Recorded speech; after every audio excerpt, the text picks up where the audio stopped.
What is React? If you are preparing for a front-end interview, this is the very first question you are likely to hear. And the answer reveals a lot about how deeply you understand the tool you work with every day. React is a JavaScript library for building user interfaces. Not a framework, a library. That distinction matters, and we will come back to it. The core idea behind React is surprisingly simple. Instead of telling the browser exactly how to update the DOM step by step, you describe what the UI should look like for a given state, and React figures out the minimal set of changes needed to get there. Think of it as a formula, UI equals f of state. When state changes, the UI is recalculated. Before React, building dynamic interfaces meant manual DOM manipulation, tangled relationships between state and the screen, and side effects that were hard to predict. Scaling those applications was painful. React was designed to solve exactly those problems, through 4 core principles. First, declarative programming. You write what the UI should look like, not how to update it. React handles the how. Second, components. Your UI is broken down into small, reusable, composable pieces, functions that return markup. This makes large applications manageable. Third, one-way data flow.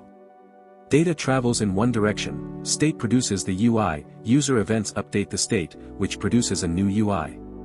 This predictability is one of React's biggest strengths. And fourth, UI as a function of state. State is the single source of truth. The UI is always a direct consequence of it.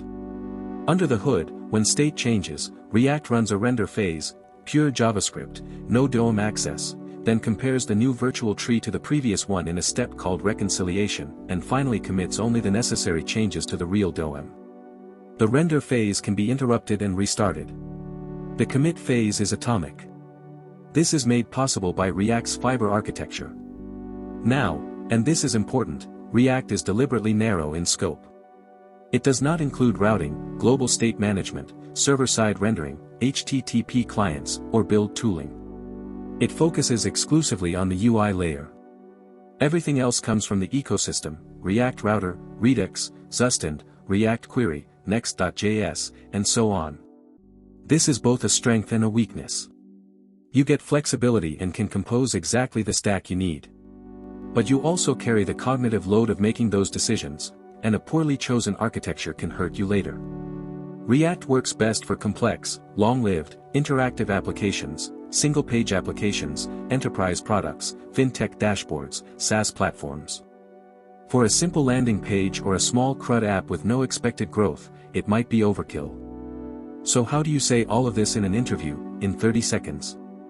React is a library for building user interfaces based on a declarative model and component composition.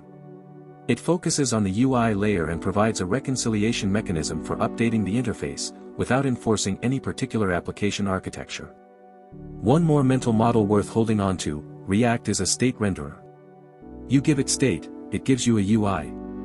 It is not a collection of screens or pages, it is a continuous function from data to interface. That is the foundation. Everything else, hooks, context, concurrent features, builds on top of this core idea. That is all for today. If this video helped you solidify how React turns state into UI, including the virtual DOM idea, and feel more confident heading into your next interview, hit the like button and subscribe.